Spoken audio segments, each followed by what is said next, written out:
Ano ang hindi alam ng karamihan tungkol sa Laperle House?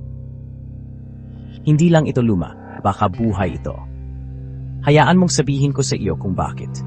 Nakatayo ng matayog sa bagyo, mukhang inosente ang Laperle House, puting pader, kahoy na bintana, klasikong istilong Filipino. Pero lumapit ka, at mararamdaman mo. Bulong-bulungan ng mga lokal ang tungkol sa kakaibang boses sa gabi, malamig na sulok sa pasilyo, at mga anino na gumagalaw sa likod ng kurtina, kahit walang tao sa bahay. Itinayo noong 1930s, nasaksihan ng mansyon na ito ang higit pa sa mga handaan. Sabi ng ilan, dumanas ng trahedya ang pamilya dito. Noong World War II, usap-usapan na sinakop ito ng mga sundalong Hapon, at doon nagsimulang magbago ang lahat. Ngayon, ang mga mangangaso ng multo, turista, maging ang mga mapag-alinlangan, lahat ay nagsasabi ng parehong bagay.